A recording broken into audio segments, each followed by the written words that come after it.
qui travaille dans l'agrobusiness, et comme son nom l'indique, et qui a eu à se situer à un autre organe qui était tout simplement le CEPAS, qui est tout simplement ce centre-là de promotion dans l'activité agricole et sociale, et qui existait au niveau tout simplement du site de Bouilly, qui est situé à 3 kilomètres du sud, en réalité, de la commune de Diambarène, et à 7 kilomètres au nord, au niveau tout simplement de Cap Skirring. Et CEPAS était en réalité un projet pour la mise en œuvre d'une exploitation sur 16 hectares dans le domaine agropastoral, dans le domaine de la formation productive, mais aussi tout simplement dans le domaine de l'exploitation expérimentale. Et aujourd'hui, le passage de CEPAS à DAP revient dans une certaine mesure. DAP travaille aujourd'hui sur une palette de champs d'intervention à travers la transformation des produits et la commercialisation des produits agricoles, la transformation, la commercialisation, la distribution des produits maraîchers, mais aussi la distribution et la commercialisation des produits dérivés de la production. Parce que nous faisons aussi de la production sur le site, sur les produits tels que tout simplement les produits maraîchers, comme je viens de le dire. Il y a aussi la boucherie, il y a la restauration. Ça, c'est dans le domaine tout simplement de la formation, avec les techniques agricoles, les techniques avicoles, les techniques de la permaculture, et dans la boulangerie, dans l'entrepreneuriat. Ça aussi, nous le faisons au niveau tout simplement de ce domaine.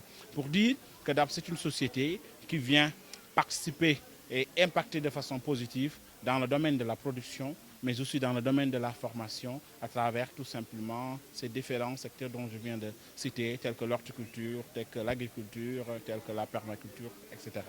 Qui seront les personnes ressources de DAP pour la faisabilité de ce projet? D'accord. Quand je dirais d'abord les personnes ressources, permettez-moi de remercier, de féliciter le cabinet IBC, c'est-à-dire International Business Conseil. IB Conseil est le cabinet qui a eu à lancer ou bien à relancer cette activité du CEPAS à travers tout simplement ce passage de CEPAS à DAP. S'auraient été ces investisseurs de la diaspora et qui sont des Sénégalais natifs de la Casamance, qui ont aujourd'hui pour objet cette œuvre sociale de développer la Casamance de façon particulière, mais aussi de façon générale le Sénégal.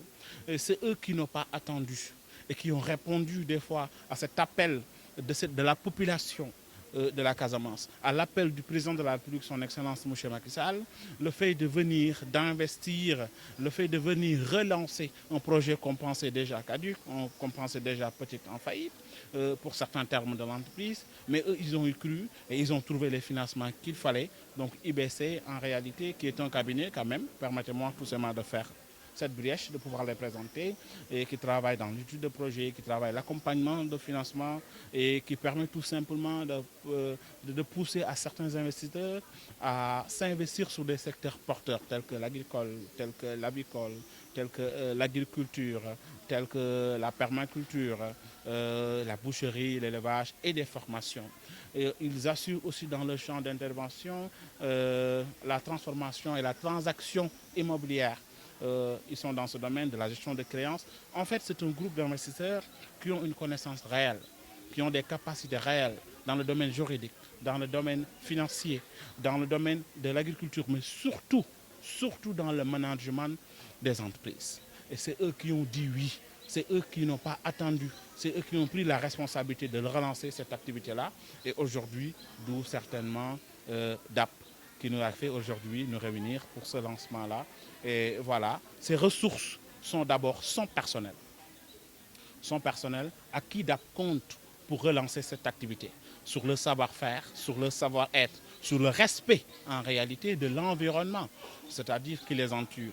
Et là, ces acteurs aussi, on ne peut pas ne pas citer la communauté de Bouilly, ce village-là, qui ont eu à faire une concession, qui ont eu à mettre à la disposition de cette entreprise leur terre d'un espace de 16 hectares. Ce n'est pas donné.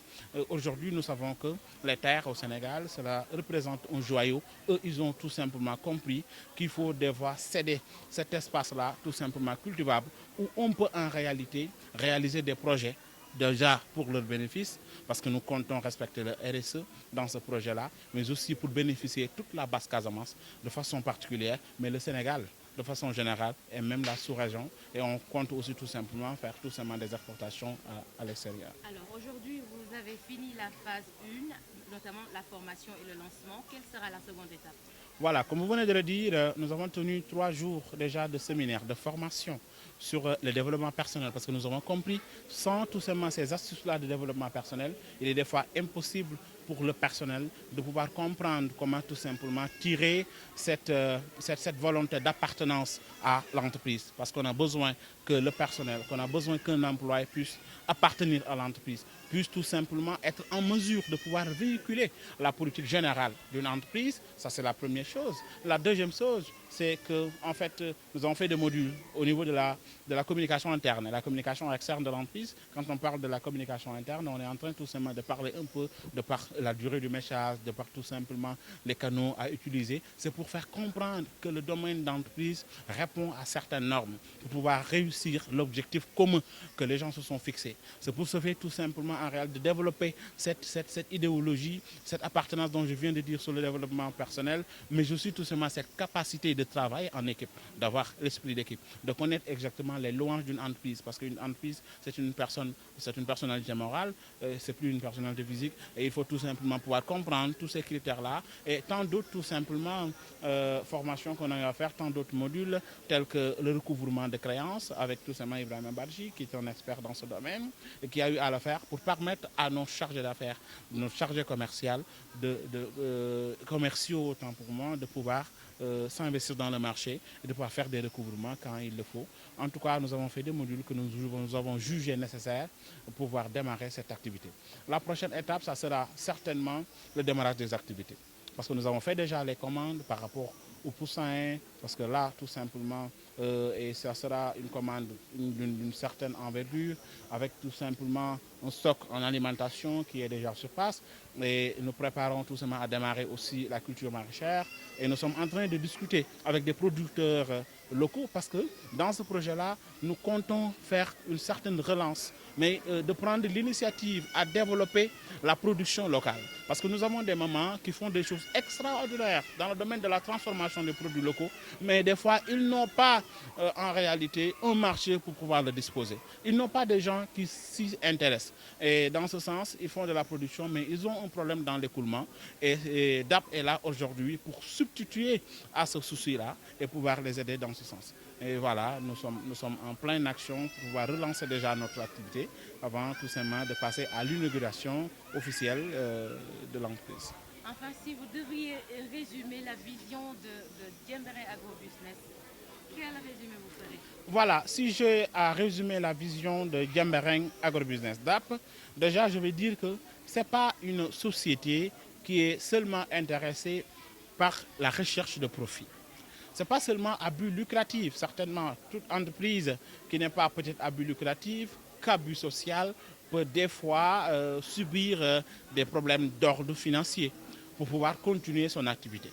Mais ici, ce n'est pas tout simplement ce qui est mis en avant. Ce qui est mis en avant, c'est d'abord c'est l'aspect social. C'est cet objet social-là de pouvoir développer la Basse-Casamance, la Ziguinchor, de pouvoir développer le Sénégal, de pouvoir tout simplement participer à l'employabilité des jeunes. Parce que nous comptons tout simplement, comme je viens de le dire, déjà sur le RSE, mais aussi sur toute la Casamance. Parce que DAP a déjà une capacité de prendre plus de 75 000 personnes au niveau tout simplement de ce projet-là. Donc c'est un projet lourd, d'une vaste employabilité. Et là, nous cherchons à pallier aux besoins d'emploi, nous cherchons déjà à pallier à cette créativité que tout simplement les locaux ont, et mais non pas le canal de distribution pour pouvoir tout simplement commercialiser leurs produits. DAP aussi à cette vision de pouvoir développer, de pouvoir en réalité s'imposer en termes tout simplement de centres reconnus au niveau de la Basse-Casamance de façon particulière, mais aussi de l'Afrique occidentale, de s'imposer dans le domaine tout simplement de la production, de la commercialisation des produits agricoles, maraîchers, etc. Vos impressions sur la formation? La formation nous